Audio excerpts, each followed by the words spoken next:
Steven Seagal. Many of you fanboys jumped in my comments saying, Steve, you have no respect. Blah, blah, blah. No one wants to hear you, so complain about it to your mom. The great Jesse Enkamp has done a part 2 with Steven Seagal, and you know we have to watch it. I'm in Dubai with Steven Seagal, and in the previous... Look at him, he couldn't help himself but wrist lock him. We're eating brajol. You're wrist locking me. Just like the old samurai practiced by hitting wood, Sensei Seagal hits the makiwara because he uses his body just like a sword. I can hold this for you and you can do your first punch. Okay, thank you. So hold it. What a sweetheart Steven Seagal is. Yeah. I hit it wrong. Well, see that? Gotta keep a vertical fist. Amazing, thank you so much for this precious gift. Yeah. It's kind of going like this. You want to laugh at the irony? The brother would punch a hole in his head in his prime. Not now, obviously, he's a 70-year-old man, but in his prime. If you'll notice, if I have my hands up and this goes to turn, it's bigger.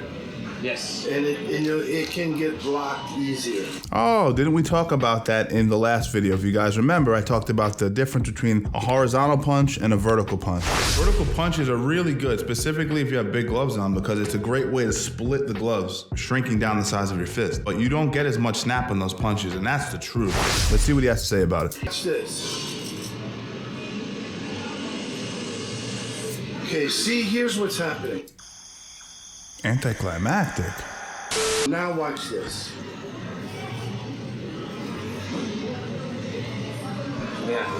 Bah! Wait, what did we accomplish with what you just said? Look at the fist going to the shoulder. Now bend the arm. See the difference? But when I hit him like this, you can feel a different penetration. Someone commented, oh, Bruce Lee was a big fan of the vertical fist too. Bruce Lee said it. Bruce Lee, one of the greatest of all time, a childhood idol of mine. He passed away in 72 or 73, if I'm correct. Do you think his knowledge of martial arts was done? He reached the pinnacle of understanding? No. Now, when it comes to the art of punching, I'm gonna take the word of every single professional boxer and professional combat athlete over anyone's opinion. And they say rotating your fist is the best way. Oh, but they punch with a glove on. That's not the point. It's about generating leverage. So jump in the comments and again, like I said before, your mother, call her and cry about it to her. This is being trapped. Exactly. And don't think from here we can't hurt you.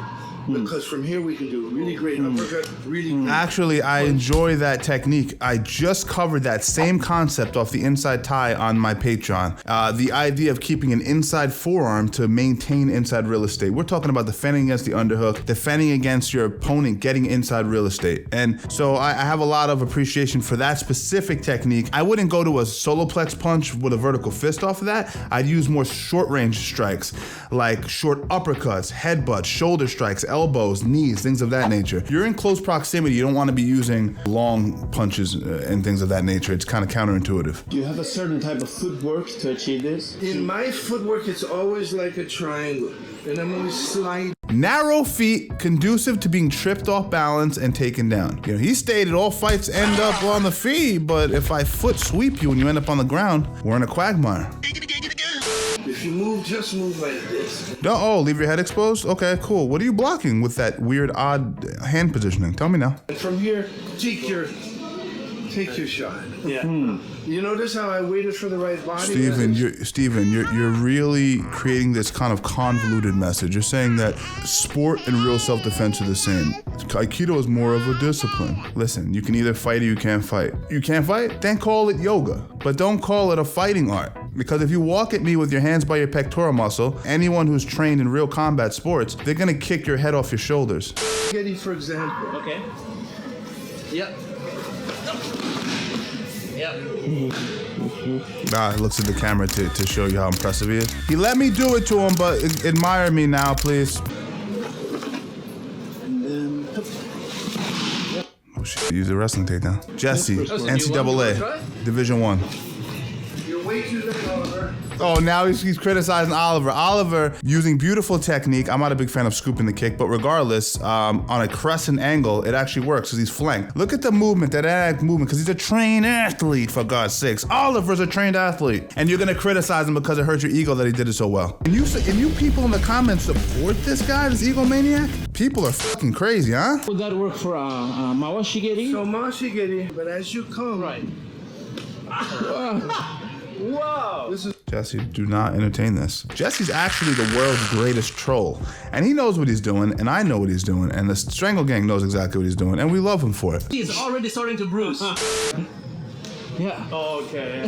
Now, Oliver's like, yep, not a big deal. I have people checking my kicks regularly. Now, what I felt in the past, this happened to me in a fight, and this happened to me in training 2 times, and it destroyed my leg. As I went Thai plum, throwing hard knees to the body and head, I ate an elbow in between my muscle fibers, and it caused my leg to create this swelling. The swelling pushed down on my knee, pushed down on my ankle, lost complete mobility for months. Now, that works, but you think your little fucking hand and your weak wrist are gonna do any damage to an incoming kick? That's different. But if you put your elbows in position and close, and you use that to spike the muscle fibers in between, it could do great damage. But that technique I would not suggest, right? Because you also have to remember, you're dropping your hands at the angle of the kick. So if hypothetically Oliver feints a low kick and then switch kicks, let's say, fakes with the right, switch kicks, you have nothing guarding you on your right side. So I wouldn't advise it. That's all I'm saying. there are stupid people who are saying you can never do that. You calling me stupid? One time somebody pulled a knife on me and he said, okay, now what are you gonna do? And I said, I'm gonna leave a like and subscribe to Steven Strangle's YouTube channel. And I'm gonna turn on post notifications as well. I have 10 weapons, you have one. Because he was concentrating on this. Yeah. That was all he knew. Yeah. I was concentrating on 1, 2, 3, 4, 5, 6, 7, 8, 5, 10. About all. Algebraic expressions all over the place right now. Also, the fingers are part of the hand. Bah. He said the fingers are part of the hand. What are we doing here? What am I doing? What is reality? My favorite would be to come here and then here. And then here. Yeah. And this is a break. Yeah. This is a break. Yeah. You know? Yeah. He's really finished here. Yeah. Oliver's face. Oliver said, yes, I would never let you get that position. We do have him. Leave him alone. Leave that man alone. He does not make enough money. Fuck the poor Russian guy. Leave him alone. He has his hands up here. I come into the eyes. I take this down Poor here. guy. And I bring this up into this. Yeah. This is called sankyo. And if I want to break it, I snap it back. Okay. Yeah. Very hard and fast, and it's broken. Yes. Otherwise, I come into here. Yeah. I control him. Yeah. Or I come into here. Yeah. What's his yearly income? That's what I want to know. What is the Russian guy's yearly income? That's what I want to know. When you're here, stand strong. Yeah. Stand strong. Stand strong.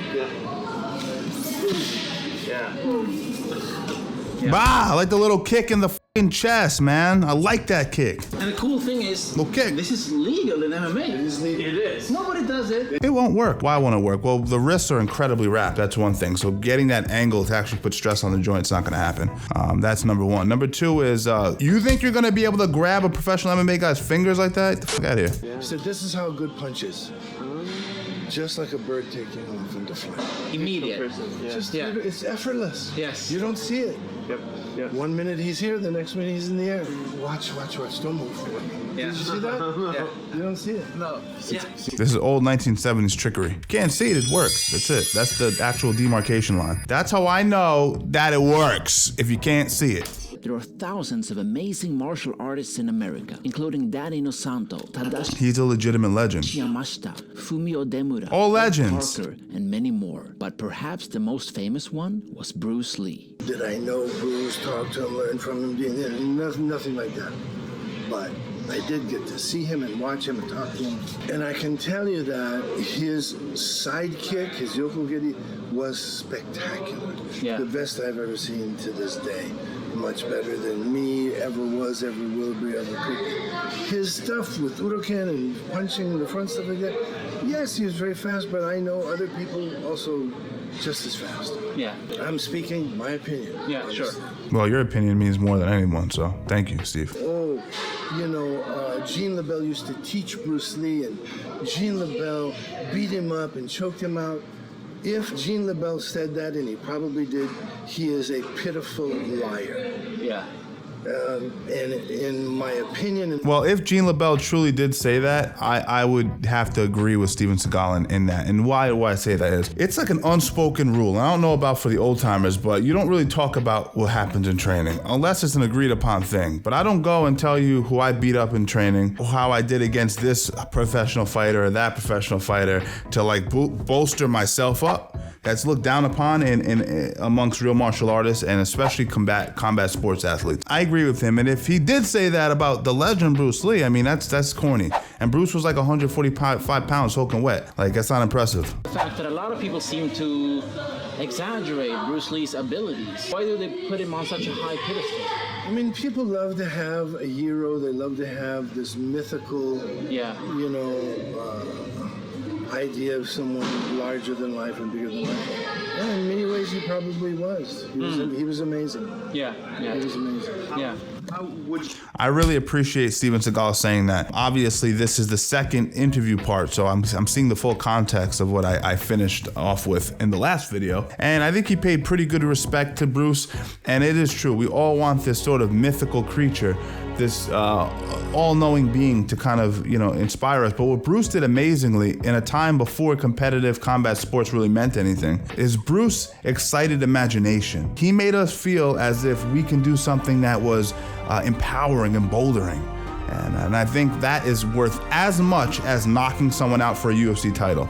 Being able to inspire people, regardless of whether you're fighting in a competitive field, is incredibly invaluable. So, I have to agree with Steven Seagal on that one, son of a bitch. Kind of final piece of advice for people out there who are watching this. What do you think should be their main takeaway? What should Steven Strangles take from this and the Strangle Gang? Spend time to find one good teacher who can teach you the spirituality, the philosophy, the theory, and learn from that master. Take your time, don't be in a hurry. Learn the basics. Practice hard with one great master.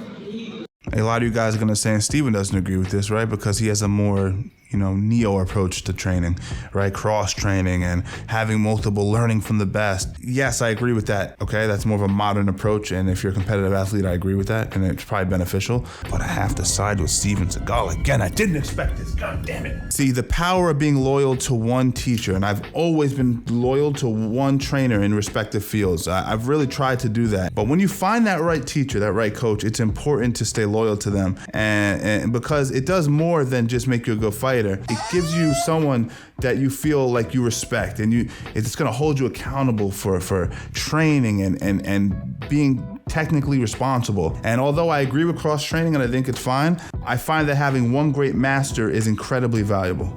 Once again, I want to thank Jesse for putting out such incredible content. Again, I like these guys a lot, and I hope that message isn't being lost in my criticizing of Steven Seagal. I appreciate the Strangle Gang and all the new subscribers who have found me recently. I appreciate you guys. And if you're looking to watch more of my content, click on one of the playlists that are about to pop up now.